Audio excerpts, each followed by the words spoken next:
Yo, still bills, what's the deal, man, yo.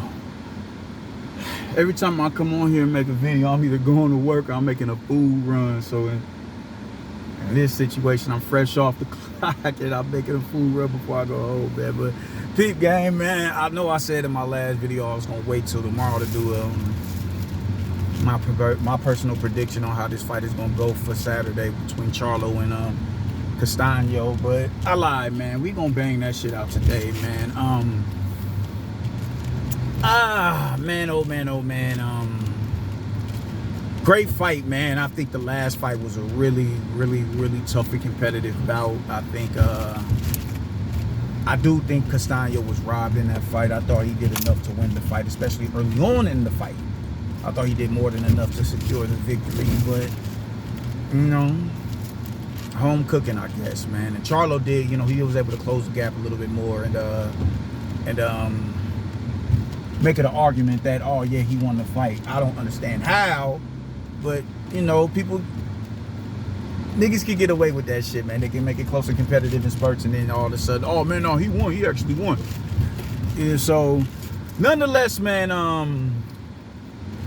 I know I've heard of quite a few people say that Charlo has the ability to make the adjustments in this fight as opposed to Brian Castaño. And Brian Castaño, because, you know, Brian Castaño is just, you know, he's a come forward pressure fighter.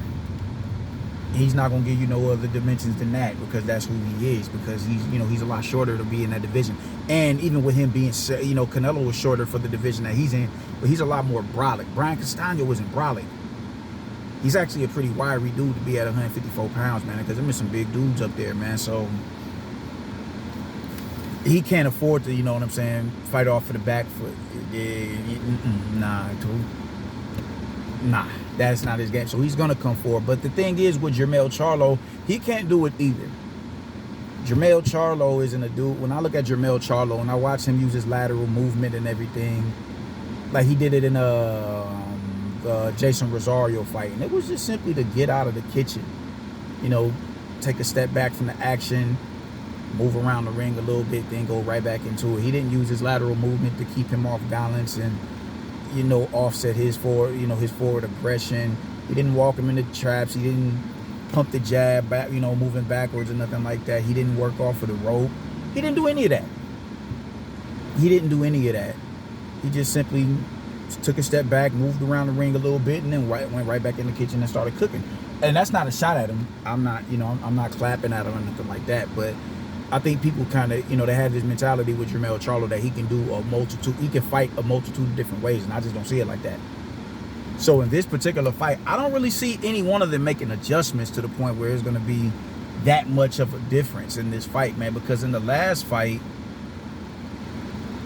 Charlo, when Charlo decided to press the action, he hurt Castaño. And this was a depleted Castaño. Well, Castaño that was, you know, his energy reserves was a lot more spent than Charlo's, because Charlo was playing possum off of the rope. So he was able to, you know, preserve his energy a lot better than Castaño, because Castaño was he had a high work rate in that fight. So even when the later rounds came on and Charlo started, you know, pouring it on, it still wasn't enough to as much as drop Brian Castaño. It wasn't enough to drop him. It hurt him, it buzzed him, it wobbled him. Yeah, it definitely did that. But it wasn't enough to get him out the paint and really just stop him or drop him. And Charlo, I think Charlo hurt him early on as well. So it's a testament to dude's chin, you know what I'm saying? Like, people is, you know, oh man, Charlo finna go in here and knock him out. He very much so could do that. I don't put it past any professional fighter to go in here. Like, some fighters, I'm like, nah, that shit is wild. He actually knocked that nigga out. Some fighters, you know, you do that with others, but Charlo's track record with his knockout ratio is pretty impressive, man. So for him to actually go in there and not be able to floor Brian Castaño after having him hurt, and he was tapping the body as well after he had him hurt to get him to compromise his guard, and it wasn't enough to, you know, to drop him. He couldn't trap him on the ropes and him go to work. He couldn't trap him, and when he did have him, you know, in the corner, the shot that would have sent him to hell wasn't getting through. So besides that, I don't really see either one of them being able to make adjustments. I don't see anything different from the first fight actually happening, like as far as a game plan is concerned. You're not getting adjustments from Brian Castaño, and I don't think Charlo is a nigga that can give you adjustments as well. I don't see it as that. I do not see it as that.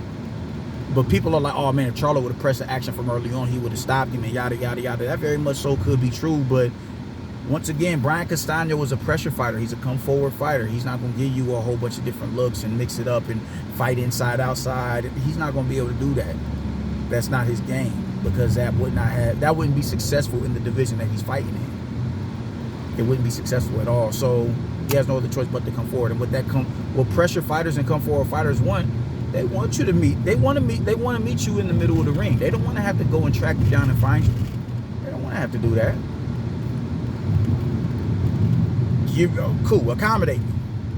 And I think that's going to be the game plan that Charlo takes into this fight, and it's going to be a lot, me personally, I think it's going to be a lot more difficult for Charlo to deal with, because that's going to leave more, open up more opportunities for Brian Castaño to have success in. Brian Castaño damn near dropped him. He clipped him in that first fight, in those exchanges. He clipped him. He clipped him, like to the point. Usually when you know where you hit a fighter with a good shot, when they shake their head no, that's a tactic. That's a mind game to get in your head and try to play mind games with you. Like, nah, you ain't, you hit me with something good and that shit didn't even hurt. But we see in your body language that, yo man, you on weebly wobbly legs, you dig, or your guard is a little bit tighter, or you opening up on punches a little bit more, or you're not opening up on punches a little bit more, but you're not throwing as much as you normally, because you got to get your bearings back. Or it's those fighters that give you the admiration, yo, good shot. That was a good shot. Kudos. And Charlo smiled when Castaño clipped him. He smiled. So I don't think that I don't think Castaño hits as hard as Charlo. That's not what I'm saying at all. That's not what I'm saying at all. But he clearly has a respectable power. And you also have to look at the fact that maybe Charlo went into possum mode after he saw Brian Castaño open up a little bit more. When he saw him open up and he couldn't keep up with the speed and the punching, the shots that he was placing was actually doing some sort of damage to him. Maybe let me let this man saturate his energy a little bit more before I go on the attack. Maybe it could have been that. I'm thinking about it again, it might have been that. It might have been that. Let me let this dude punch output that, let me let his energy reserves, deplete a little bit before I go back into the kitchen and cook. I don't know. It could have been a multitude of things, man. It could have been a multitude of things. But Jermell Charlo coming out playing possum, that wasn't the smart move. He needed to fight his fight, but then again, in his fight, Castaño fought his fight, and look at the success that he had in it.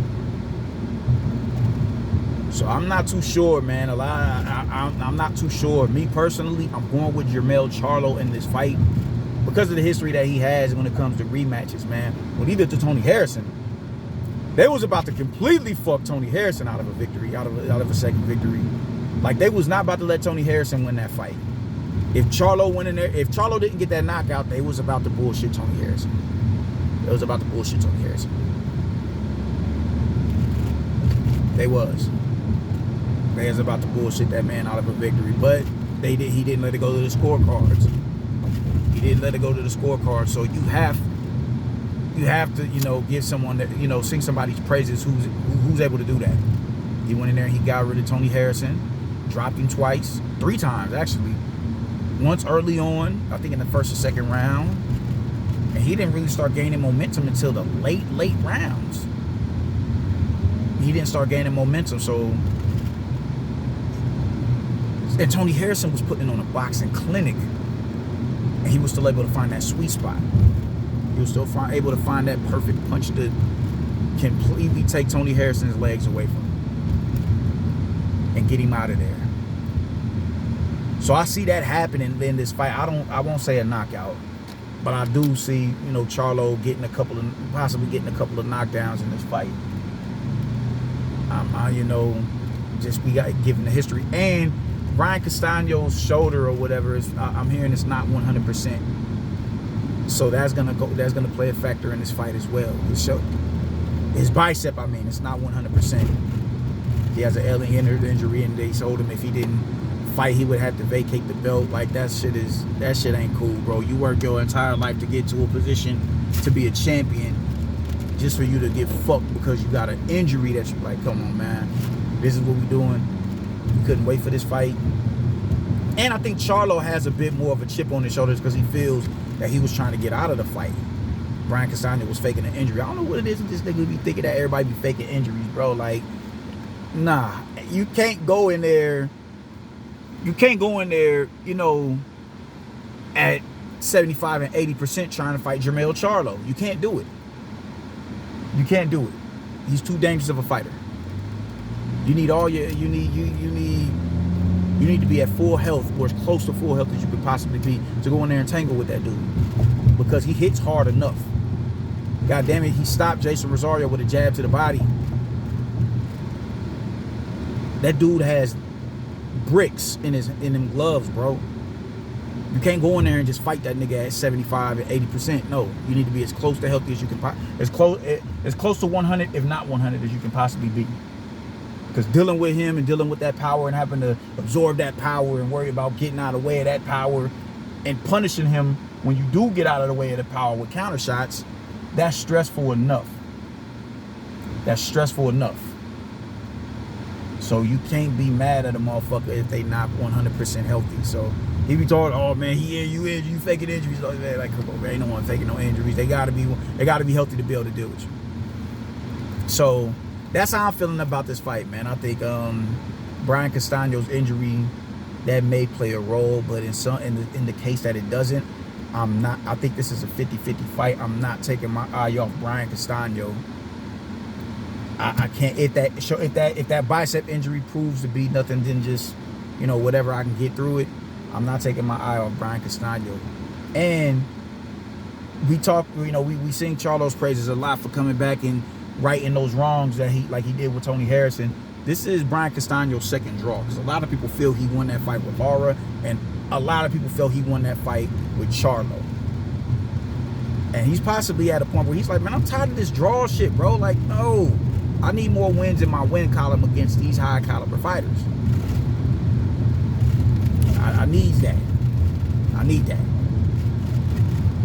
So I think he just the same way Jermell was coming in with a chip on his shoulder, Castaño was coming in with a chip on his shoulder. And we just gonna see who's gonna be victorious in this fight, man. But me personally, I'm gonna go with Jermell Charlo, just off of the history alone, man. Just off of history alone. We can't ignore history. We can't. He got beat by Tony Harrison in the first fight. I believe he got beat, and he was getting beat in the second fight, and he eradicated all of the judges' scorecards by knocking Tony Harrison out. It's hard to go against that. Hard to go against that. And can Brian Castaño, he can withstand that power. He can withstand it. He can withstand it. The biggest thing with me with him is the bicep. If his bicep can hold up, I think it's a 50-50 fight. But even in that 50-50 fight, I'm going to lean towards Charlo in this fight, man. I know a lot of people were saying the adjustments that Charlo should make is him fainting, because he doesn't faint as much. And you can devote an entire, you can devote a training camp to, you know, utilizing a specific skill set and honing a skill set and cultivating a skill set. You can do that in one training camp, because I don't think it's something that, it ain't like he has a multitude of facets that he needs to work on in order to be successful in this fight. They're saying just start fainting. Faint more. Faint the jab. Faint with the jab, come around with the hook. Whatever punch he throws, he has power with it. So could he set up shots a little bit better off feints or pity pat shots and launch it? He possibly could, even though I've yet to see it. He possibly could. So you know, that's something I can agree with, you know, using his feints more. But let's see how if he's able to utilize it, because he hasn't been doing it since. He's a power. You want to get you up out of there. So I don't know. That's how I'm going, man. Charlo and split decision. Deuces.